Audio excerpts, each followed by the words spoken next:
anyway, without further ado, I want you to hear from Agnes Gibboney and her story, and then think about why we're here today. Yes. And how we can help all of us, but especially the angel mom and the victims. And the glory is knowing that we might save some lives in the future. Yes. Agnes. Without further ado, my good friend Agnes. Yeah! We love you, Agnes. Thank you so much. I first would like to say thank you to the law enforcement for protecting us, to the border patrols. Keep it up. We're on your side, and we're defending you. I'm gonna kneel right here. Is that okay? That way I won't block Thank you for your service. My son was killed by a previously deported illegal alien. Previously deported. My husband was the deputy chief of Gibboney PD, and he could do nothing to fix what has happened, to fix the tragedy that struck my family. You see, my son wasn't the only one that suffered so much. Me as a mother, my only sibling, my brother, had a massive stroke and died only 4 months after Ronald was killed. So I have suffered an incredible amount because of politicians that do not take care of us American citizens. What happened in San Francisco is an outrage, and it should outrage every single American citizen who have never been affected by a violent crime. Trust me, it will come if you don't open your eyes and put a stop to this insanity. Kate Steinle's verdict was a direct indication of how the state is going to be protecting us. Nothing. They're going to be protecting the illegal aliens crossing our borders. They're going to kill us and say, "Oh, I didn't know how that gun worked." You know, I've never fired a gun. I never allowed my son to play with a gun when he was a little boy because I said guns are dangerous, and that's what took his life, ironically.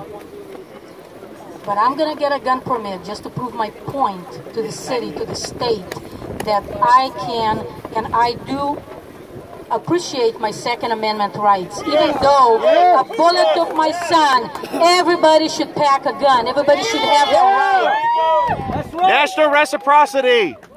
We need to wake up because this tragedy didn't just affect me and my family. It can affect yours. And I'll tell you, like I told Mr. Trump on a Hannity town hall meeting, Mr. Trump, let me be the first to lay that brick.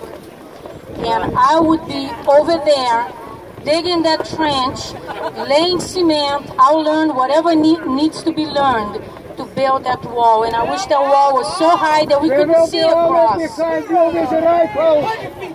And you know, those little clowns that were over there, oh, they wore because they laughed. They like to chant, "Si se puede, si se puede." And I want to say, "Si se puede deportarlos." Yeah! I was forced to learn Spanish because I live in California. Well, good for me because now I can understand what they're saying. And that's my arm, you know, my weapon against them, because I pretend I don't know what they're saying and then I respond. Surprise, surprise. But I want to thank everybody here today. I want to thank your tenacity, your hard work and dedication to fight for this country. This is my country. When we immigrated to the United States, we came as stateless. You know what that means? We didn't belong anywhere.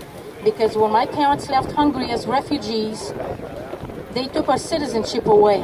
But when we immigrated to Brazil, we never became a Brazilian citizen. So this is my country.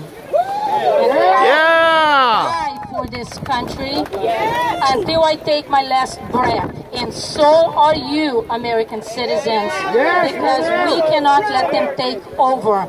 They have loud voices. We need to be louder than they are.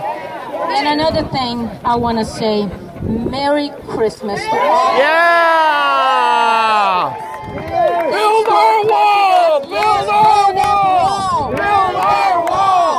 Build that wall! Build our wall! Build our wall! Build our wall! Build our wall! Build our wall! Thank you so much. I love you guys. We love you too. We love you too. And build that wall. Thank you. We love you. Yeah! So Agnes.